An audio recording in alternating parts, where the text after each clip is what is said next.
কালী পুজোর দিন রান্না খাওয়া সারতেই অনেক রাত হয়ে গেল। তো ভূত চতুর্দশী তোমরা সবাই জানো লুচি খেতে হয়। সেজন্য লুচি রান্না-বান্না সব করে রেখে তাড়াতাড়ি করে যাবো মণ্ডপে। কিন্তু বর্মশাই এখানে রাত্রিবেলা সারারাত যেহেতু জেগেছে, ও এখন খাচ্ছে বসে।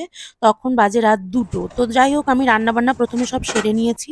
শ্বশুরমশাই, শাশুড়ি মাকে খেতে দিয়ে আমিও খেয়ে নিয়েছি। কিন্তু খুব তাড়াতাড়ি করে খাওয়ার কারণে আমি ভাবছিলাম কখন মণ্ডপে যাবো, কারণ সারাদিন তো যাওয়া হয়নি।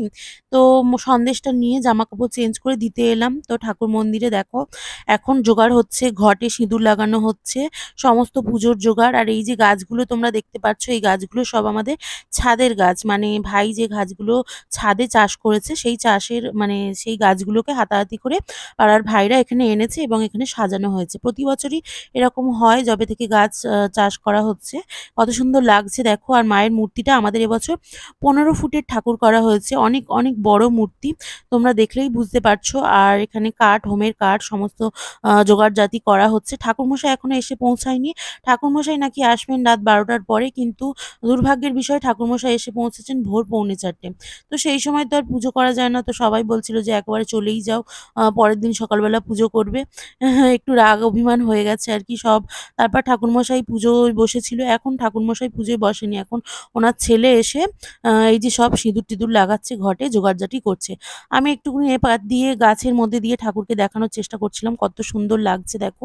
আর আমি যেহেতু ক্যামেরা করতে পারি না, তো যেরকম পারি সেরকমভাবেই তোমাদের দেখানোর চেষ্টা করছি। ঝাড়বাতিটাকে দেখো কত সুন্দর লাগছে। আমার তো খুবই ভালো লাগছে। কারণ আমার বাড়ির মানে বাড়ির পাশের পুজো আমার তো খুব, খুব ভালো লাগছে। আর সত্যি বলতে ঠাকুর মূর্তিটা অনেক, অনেক বড়। ফতেপুর থেকে আনা হয় ঠাকুরটা, খুব সুন্দর। আর দেখো তোমাদের দাদাভাই এখন সারারাত ঠাকুর মন্দিরে গান-টান বাজিয়ে ওদিকে ঘুরে এসে তারপরে এখন খিদে পেয়ে গেছে। ওর খাবারটা ঘরে এনে রেখেছিলাম। বোঁদে আর চানা মসলা আর লুচিও আনিয়েছিলাম।